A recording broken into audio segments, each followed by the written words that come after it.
अब। हे पापा काहे नहीं का बोलत हो पापा? हाय देखा पापा सब आइल बा दुआर पे पापा। हे पापा काहे नहीं का बोलत? हे पापा पापा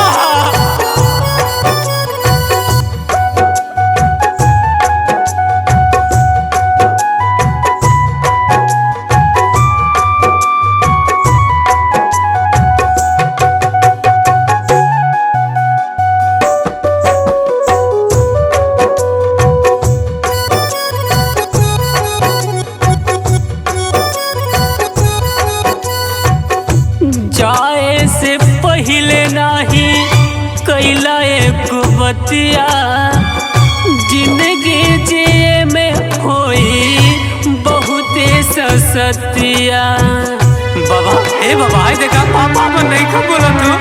हे भैया भैया हाय देखा जाए से पहले नाही कैला एक बतिया, जिंदगी जिए में होई बहुते ससतिया। जे हर देखी वो हर सबे लौके लायान हो, तोहरा बिना हमर पापा छछने परान हो। जे हर देखी वो हर सबे लौके लायान हो, तोहरा बिना हमर पापा छछने परान हो।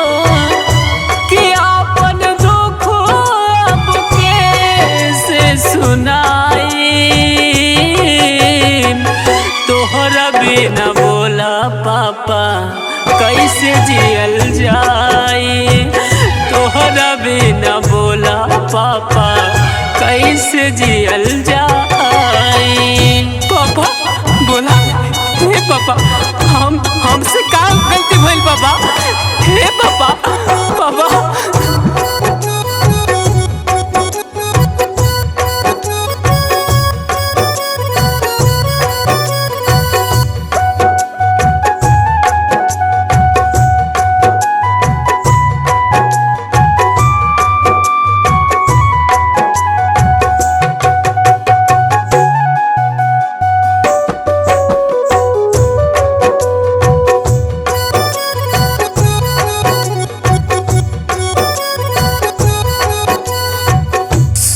चल सपनवा हमर गइल बिखर हो, जिंदगी जियल भइल बड़ी मुश्किल हो।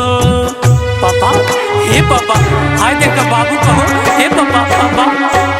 सोचल सपनवा हमर गइल बिखर हो, जिंदगी जियल भइल बड़ी मुश्किल हो। पंकज रंजन रवि तोहर ललनावा, सुनक के गइला पापा धरती गगनवा। हसीन रवि सचिन तोहर ललनावा, सुनक के गइला पापा धरती गगनवा। कि खिलल फूलवा हमर गइल मुरझाई, तोहरा बिना बोला पापा कैसे जियल जाई? तोहरा बिना बोला पापा कैसे जियल जाई? पापा पापा